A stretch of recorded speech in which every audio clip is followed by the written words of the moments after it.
অন্তর্বর্তী সরকারের উপদেষ্টা আসিফ মাহমুদ সজীব ভুঁইয়া বলেছেন, নোয়াখালীর হাতিয়া ও ঢাকার সাভারে নাগরিক কমিটি ও বৈষম্য বিরোধী ছাত্র আন্দোলনের ছাত্রদের উপর আওয়ামী লীগের হামলার ঘটনায় ব্যবস্থা নেওয়া ও অবৈধ অস্ত্র উদ্ধারে দ্রুত অভিযান চালানো হবে। এর আগে এই ঘটনার জেরে স্বরাষ্ট্র উপদেষ্টাকে ২৪ ঘণ্টার আলটিমেটাম দিলে ঘটনাস্থলে গিয়ে সজীব ভুঁইয়া এসব আশ্বাস দিলে অবস্থান কর্মসূচি থেকে সরে যান বিক্ষুব্ধ ছাত্র জনতা। এদিকে নোয়াখালীর ৬ আসনের সাবেক সংসদ সদস্য মোহাম্মদ আলীর ধানমন্ডির বাসায় অভিযান চালিয়ে দেশীয় অস্ত্র, মাদক ও ক্যাসিনোর সরঞ্জাম উদ্ধার করেছে পুলিশ।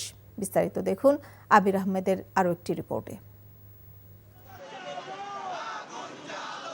নোয়াখালীর হাতিয়া ও ঢাকার সাভারে নাগরিক কমিটি ও বৈষম্য বিরোধী ছাত্রদের উপর আওয়ামী লীগের হামলার ঘটনায় স্বরাষ্ট্র উপদেষ্টার বাসভবন ঘেরাওয়ের কর্মসূচি দেয় জাতীয় নাগরিক কমিটি। আব্দুল হান্নান মাসুদের নেতৃত্বে নেতাকর্মীরা প্রধান উপদেষ্টার বাসভবন যমুনার সামনে গেলে আটকে দেয় পুলিশ।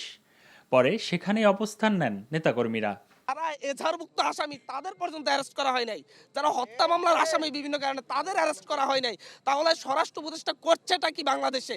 তার কাজটা কি? যদি অস্ত্র উদ্ধার করতে না পারে তাহলে আমাদেরকে বলুক, আমাদেরকে গুলি করে মেরে ফেলুক। আমরা এখানে এসেছি, আমাদেরকেও গুলিটা করে দিক, তাহলে আমরা মরে যাই। এরপর ২৪ ঘন্টার আলটিমেটাম দেয় তারা। নিষিদ্ধ ছাত্র সংগঠন, জঙ্গি ছাত্র সংগঠন, ছাত্রলীগের প্রত্যেকটি সন্ত্রাসীকে ২৪ ঘন্টার মধ্যে গ্রেফতার করার জন্য চিরুনি অভিযান পরিচালনা করতে হবে।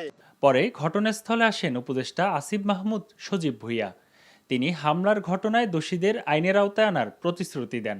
পরিস্থিতি অস্থিতিশীল করার চেষ্টা করছে, যে অস্ত্রগুলো জনগণের জন্য হুমকি স্বরূপ এখনো বাইরে আছে সেগুলো দ্রুত উদ্ধার করার জন্য আমরা সরকারের সর্বোচ্চ পর্যায় থেকে নির্দেশনা দিব এবং আপনারা খুব দ্রুতই এর দৃশ্যমান সাফল্য দেখতে পাবেন। এ ঘটনাকে কেন্দ্র করে মধ্যরাতে নোয়াখালীর ৬ আসনের সাবেক সংসদ সদস্য মোহাম্মদ আলীর হাতিয়া এলাকার বাসায় ভাঙচুর ও অগ্নিসংযোগ করে ছাত্র জনতা।